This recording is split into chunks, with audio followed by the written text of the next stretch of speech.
Good morning, students. Now the next part of the second chapter of class 11, units and measurement.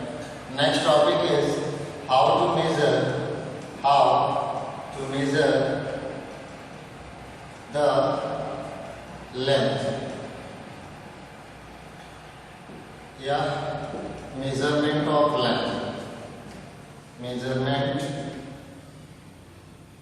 of length. How will you measure the length? There are two methods for this. One is direct method and another is indirect method. Indirect method.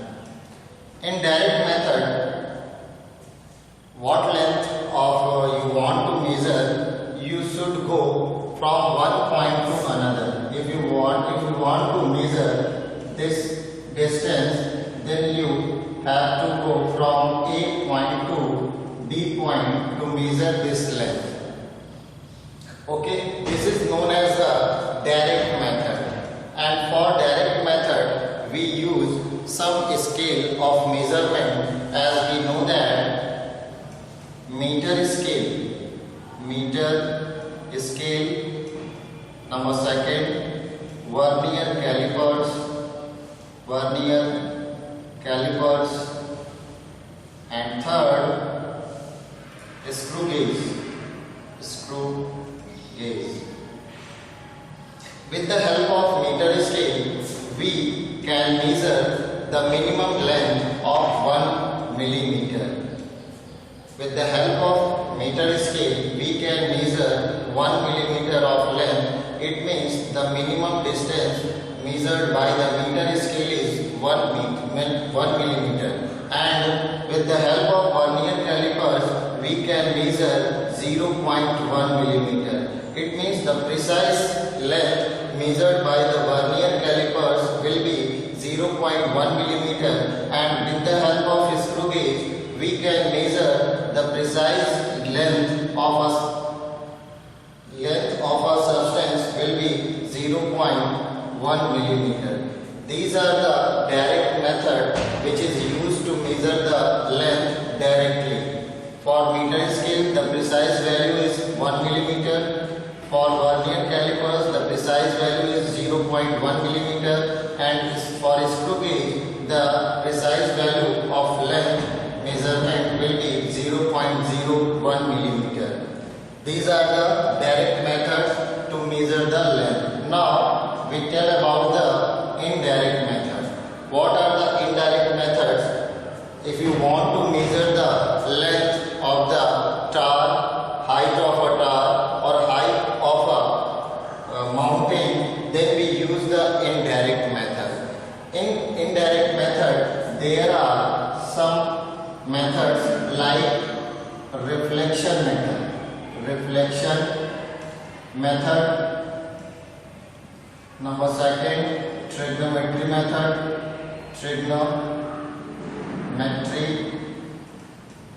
method, and number third is parallax method.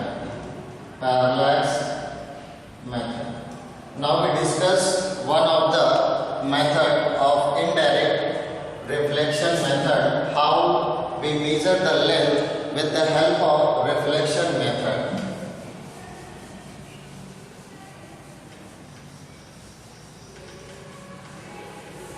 In reflection method,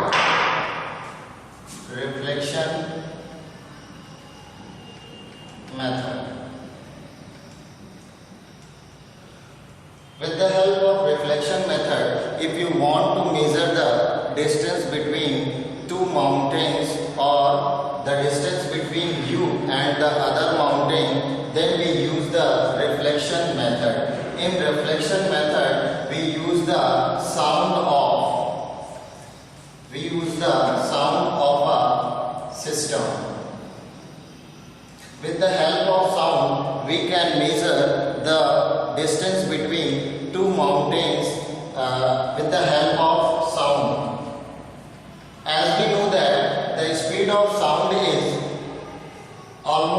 320 meter per second in vacuum. So with the help of this sound we can measure the distance between two mountains.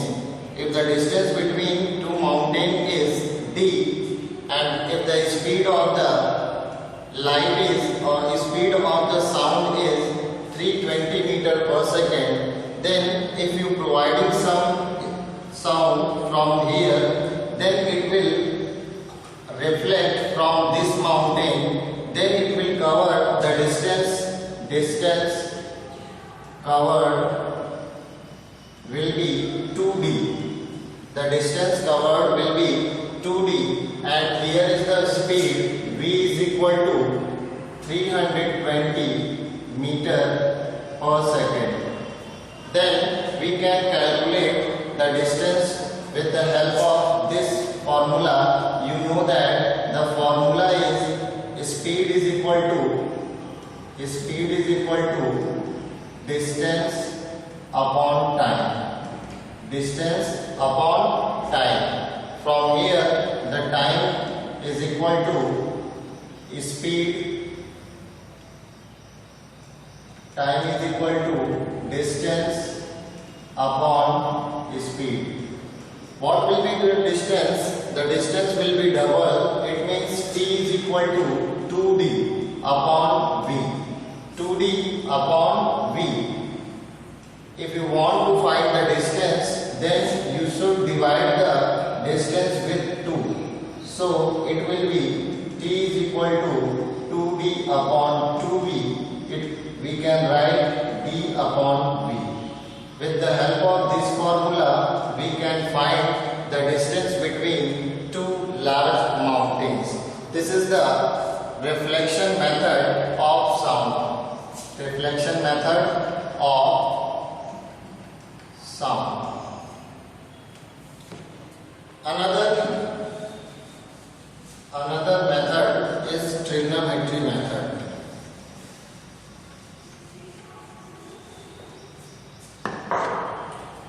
Trigonometry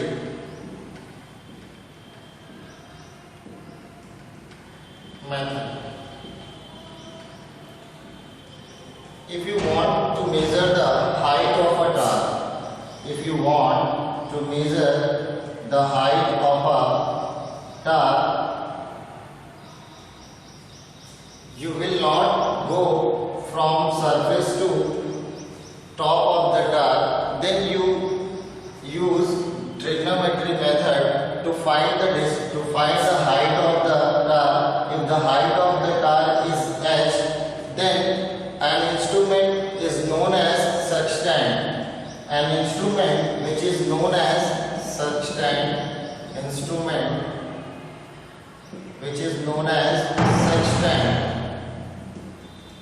Sextant is used for measuring the distance of the tower or height of the tower. In sextant there are two pieces of sticks. At the end of one stick there is telescope.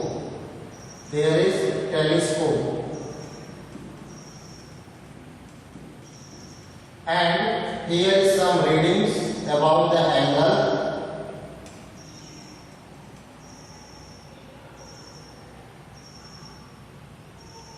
(10, 20, 30, 40, 50, 60, 70, 80 and 90. With the help of this instrument which is called sextant, we can find the height of the tower. We adjust this sextant as like this and set up the sextant with the top. If there is an angle theta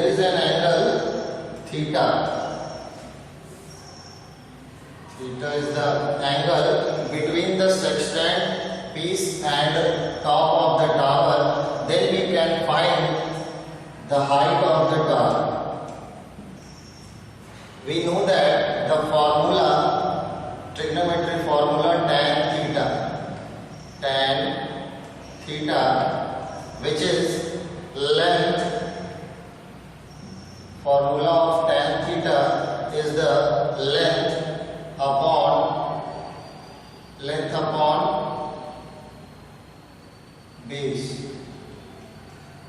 Tan theta is equal to length upon base, and here we see that tan theta is equal to, what is the length? Length is the h, and what is the base? Base is the x. Then tan theta is equal to h upon x, and from this formula we can find the height of a tower. H is equal to x into tan theta. You can measure the length of the tower by measuring the angle theta and by measuring the distance x. This distance of x will be known.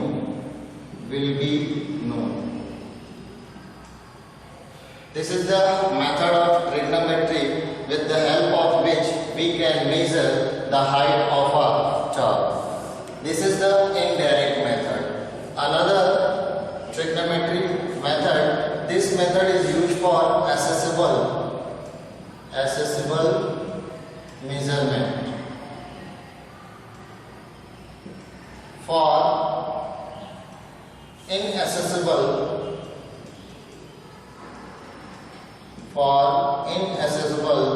measurement, we use another method. We use another trigonometry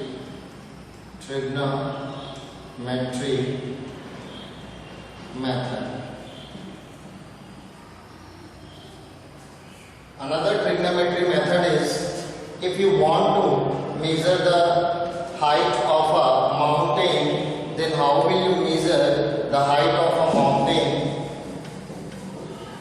Because it has some broadness as well as length. If you want to measure the height of the mountain, h, this is the mountain, and it has some broadness. If you want to measure this height of the mountain, then you prefer the sextant, instrument sextant, and choose 2 points to measure this height. Let us suppose that one angle is theta 1 and another is theta 2. The distance you should walk d, and this distance is, let us suppose that x.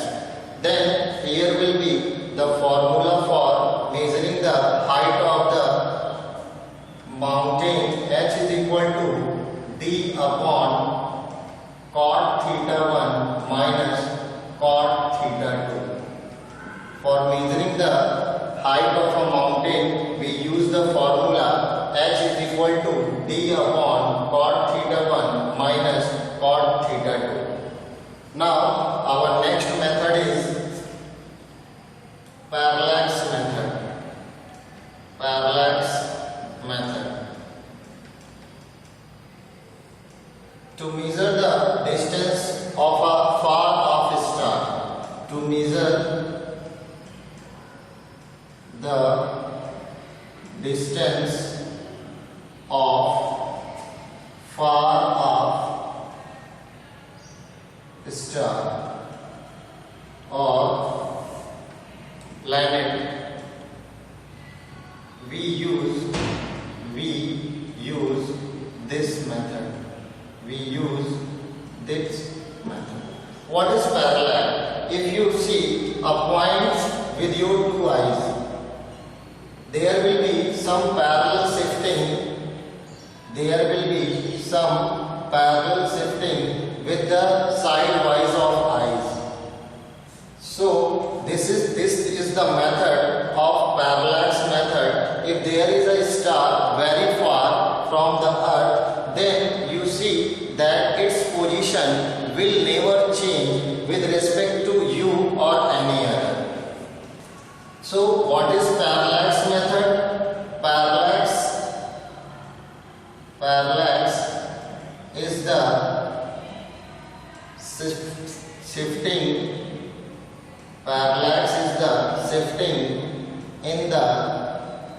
position of an object